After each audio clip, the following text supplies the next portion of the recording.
Rasulullah mengatakan, man tawadha'a rafa'ahullah. Siapa tawadhu, Allah angkat dia. Allah tinggikan derajatnya. Allah muliakan dia. Nah, jadi yang disebut tawadhu itu adalah menyadari hakikat diri yang sebenar-benarnya. Itu. Jadi tawadhu itu bukan dimuntung, aku hina.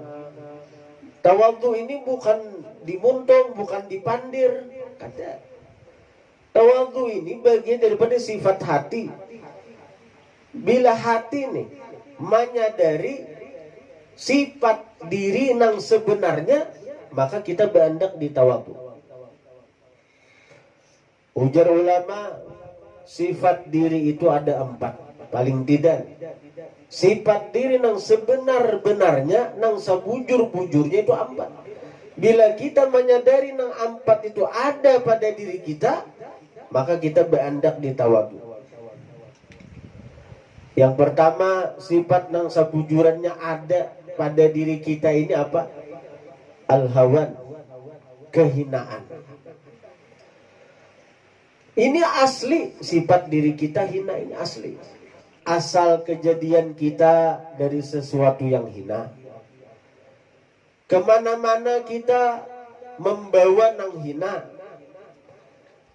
Nang menutup ini cuma kulimbit. Kalau kulimbit ini dikoyak, sisanya sudah hina. Bahkan najis, kotor. Darah najis, nanah najis. Sudahnya dalam parut ini najis. Bahkan sesuatu yang suci, bila sudah masuk ke dalam diri kita, keluar, walaupun jalan muntung, keluarnya itu najis. Ini makanan ini suci. Nah. Kita makan, muntah kita, itu najis. Padahal makanan ini suci asalnya. Karena masuk ke dalam diri kita, keluar, jadi najis. Kan kayak apa hinanya kita nih. Ini nang keluar jalan muntung. Apalagi jalan bawah. Berarti amun memandang di sini kita nih jauh mulia luak atau musang. Mun musang kupi nang dimakannya itu dikeluarkannya. Larang kupi luak itu. Amun saurang, coba. Siapa aku memakan bekas keluaran kita? Nah, jadi ini hakikat diri. Kayaknya bila mati menjadi bangkai nang hina. Sabungas-bungasnya orang, satampan-tampannya orang. Bila mati, siapa lagi akun mengawani kita? Kita mati. Nah, nang bini sayang lawan kita, misalnya nih, laki sayang lawan kita, mati. Aku lagi sakalambu, mati. Dua ini lagi. Nah, inilah kita. Hakikat diri kita adalah hina. Nah, bila kita menyadari kayak itu, bila dihina orang, jangan sakit hati, jangan tasinggung. Ujar guru sakumpul, tasinggung alamat sumbung. Nah, inilah pertama sifat diri tadi. Yang kedua, sifat diri itu al-jahlu jahil. Innahu kana zaluman jahula. Manusia ini zalim dan jahil, bodoh. Jadi bila kita menyadari hakikat diri kita ini jahil, bodoh, maka sebagai bukti bahwa kita menyadari kita ini jahil, bodoh, kita kada akan segan untuk hadir ke majelis ilmu. Datu Kalampayan itu yang merupakan pada tuannya Abah Guru Sakumpul, Sidin itu mengaji di Mekah itu kurang lebih 30 tahun kepada Syekh Sulaiman Al-Qurdi. Jadi Datuk Kalampayan itu umur 30 tahun tulak ke Mekah. Tulak ke Mekah. Ini sudah alim di Banjar nih. Tulak ke Mekah umur 30 tahun, tulak pulang ke Mekah menuntut ilmu kepada ulama-ulama Mekah, termasuk Syekh Sulaiman Al-Qurdi.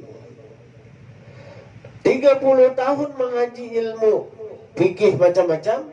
Sidin merasa asa belum lengkap lagi, lalu Sidin berangkat ke Madinah mengaji anu Syekh Samman Al-Madani, yang dikatakan si Samman itu lebih muda daripada Datuk Kalampayan kurang lebih 30 tahun.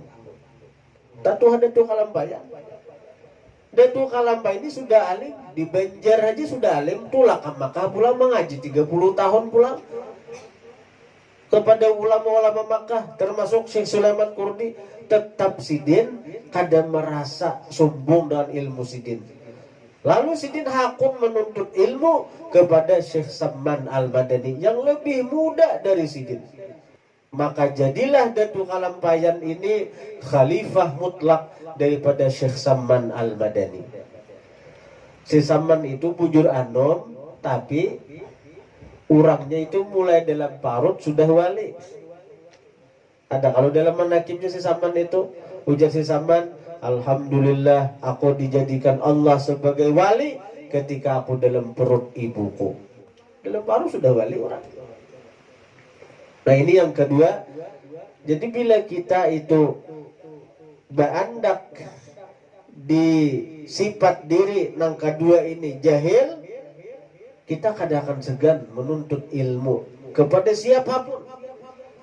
Selama yang diajarkannya adalah ilmunya Rasulullah, ilmu nang kada bertentangan dengan syariatnya Rasulullah, kita kadang akan segan untuk hadir ke situ. Nah itu tanda tawadhu. Kemudian yang ketiga, hakikat diri itu adalah ad-dha'fu, lemah. Nah jadi orang yang tawadhu itu ketika ia beribadah, nang dirasakannya adalah kelemahan dirinya. Aku ini bila kada ditulungi Allah, kada akan kawa baca Quran, kada akan kawa berzikir, kada akan kawa baca salawat, kada akan kawa sembahyang, kada kawa menggawe taat lain-lainnya bila kada ditulungi Allah. Ini ngarga dhaif, khuliqal insan dhaifa. Manusia dijadikan lemah. Bila kada ditulungi Allah, kada kawan apa-apa. Nah bila sudah beranak kaya itu, di mana lagi hinggapnya sombong? Kita ini karena merasa aku nang baca Quran nang ini, aku nang baca salawat nang ini, aku nang ceramah nang ini, aku nang menggawi macam-macam nang ini, lalu hati mengembang, asa saurang nang harap pada diurang, saurang nang mulia pada diurang. Kada sadar seorang sudah dihinggapi sombong. Bila sombong, nah apa bedanya kita lawan iblis lagi? Nah ini yang keempat, al-faqru, sifat manusia yang sebujurannya adalah fakir. Ya ayyuhan nas antumul fuqara ilallah. Wahai manusia, kalian itu fakir, berhajat kepada Allah. Karena itu kita sebagai manusia, kita sebagai hamba Allah, jangan sampai lepas keberhajatan kita kepada Allah. Dan ini kita wujudkan dengan bentuk doa. Jangan lepas kita untuk selalu berdoa kepada Allah. Kita berdoa bukan mencari kabulnya doa kita, bukan mencari tunainya hajat kita, tapi kita berdoa sebagai bentuk nyata daripada fakirnya kita kepada Allah, berhajatnya kita kepada Allah. Itu. Jadi kita berdoa itu bukan mencari sekira kabul hajat, sekira apa, sekira diberi Allah permintaan. Kita berdoa ini menampakkan kefakiran kita, keberhajatan kita lawan Allah. Allah Ta'ala tahu aja lawan kita nih, nang mana nang baiknya. Apakah permintaan kita ini kabul di dunia ini juakah atau di akhirat? Kita minta sugih misalnya, Allah tahu apakah baiknya sugih di dunia kah atau di akhirat?